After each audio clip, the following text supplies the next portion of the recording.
The investigation into Ferrari's engine and the subsequent confidential agreement had caused a lot of teams to question the details of said agreement. The eventual drop in Ferrari's performance has fueled talks since, and it's been brought back up again in recent weeks. Ferrari team principal Mattia Binotto has now responded to these grumblings. I'm your host Dillon Shelley, and first up on Formula World, Binotto thinks that there is a lot of bullshit.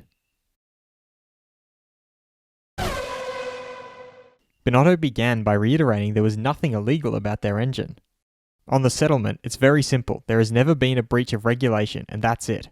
He then explained why the investigation ended in a confidential matter.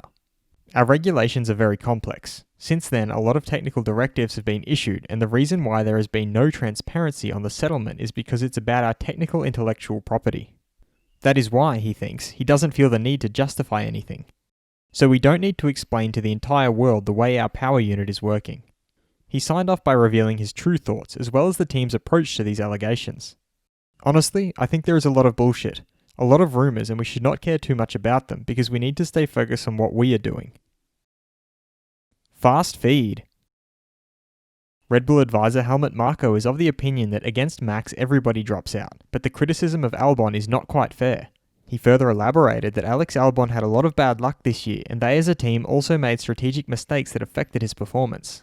He also clarified that the truth is Lewis did not call in 2019, but he approached their team boss Christian Horner on the plane and recommended to put Albon instead of Pierre Gasly in the car. He also has no idea why Hamilton always feels compelled to interfere, but it doesn't matter to them what opinion people from outside have. Former F1 driver Nick Heidfeld doesn't think Sebastian wants to stab anyone in the back because although he didn't win the title, he did have some great success with Ferrari. He also thinks it's great to see how Sebastian Vettel continues after being kicked out so early in the season by Ferrari. Former F1 driver Jolyon Palmer has analysed that Hamilton's race was over after that penalty for the mistake with the pit stop, and his teammate had already become a midfielder because of his poor start. As a result, Mercedes left the door wide open for the competition, according to Palmer. AlphaTauri's Pierre Gasly has revealed that Lewis is a special person to him. He is one of the best drivers ever in F1. What he said after the race win in Monza touched him. He also divulged that before the race he had asked for Lewis's advice on certain things. He has always been very nice to him, very open, always helpful. Red Bull's Alex Albon thinks that it will be fun to see some new faces around the track again, as he is getting a little tired of the same people in the paddock every time. His teammate Max Verstappen feels that in Mugello, overtaking will not be easy, but it will still certainly be fun to experience this new track.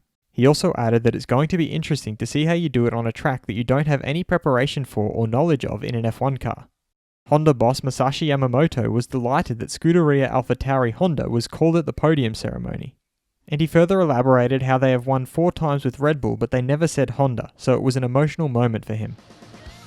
Do you think Mugello will be a boring race? Head over to my community page to vote in the poll and let me know what you think in the comments. And if you liked this video, feel free to subscribe and check out my others for all the latest in the world of Formula 1.